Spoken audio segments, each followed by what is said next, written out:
কি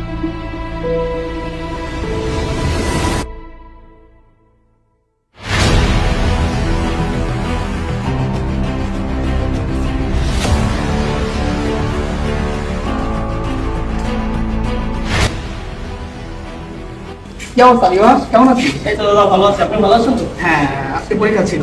হ্যাঁ। কেমন হয়েছে পরীক্ষা? ওই যে পরীক্ষা ভালো হয়েছে।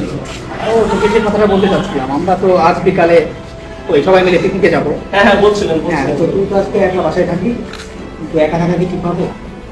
কেন ওই জয়ন্তদা তো থাকবে? না, তুই বুঝবি না, এই পুরাতন বিল্ডিং, এখানে আসলে রাতের আকাশে যে কি ভয়ঙ্কর সেটা তুই বুঝতে পারবি না। কি বলবো দাদা, তুই ছোট ভাই, তো কাল খুলেও বলতে চাচ্ছি না। কাল কেমিস্ট্রি পরীক্ষা, কিভাবে আমি এখান থেকে কিভাবে অন্য কোথাও যাবো, বা তাহলে- আর বাড়িতে গেলেও তো আমি বাড়ি থেকে আসতে পারবো না। তাহলে তো অনেক সমস্যা, আমার কি বলবো? যাই হোক, থাকিস যদি তোর একটা কথা বলে যায়, তোর কোনটা কিছু করে বলা তো যায় না, তার কিছু করতে হয়। আচ্ছা দাদা সমস্যা নেই, এটা আমি ম্যানেজ করে দেবো।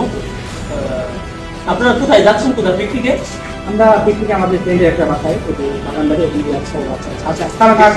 আর কোনো অসুবিধা হলে অবশ্যই জানাবি। হ্যাঁ, আসি। ওকে।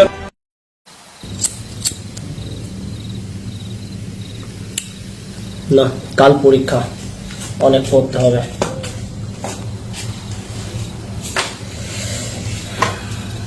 এখনো পড়ার কিছুই কমপ্লিট হলো না, কারেন্টও যাওয়ার সময় পেল না। যা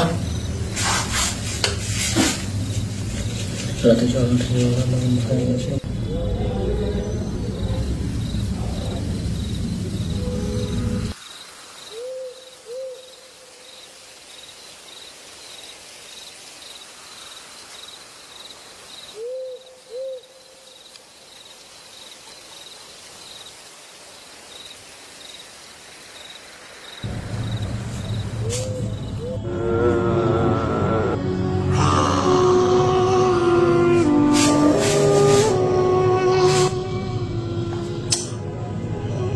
দূর, এটা মনে হয় আমার মনের ভুল।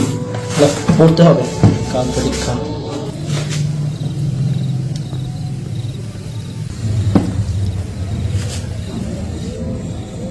যা, অনেক রাত হয়ে গেছে, এখন ঘুমিয়ে পড়তে হবে, কাল সকালে আবার পরীক্ষা। অনেক রাত হয়ে গেছে।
কি?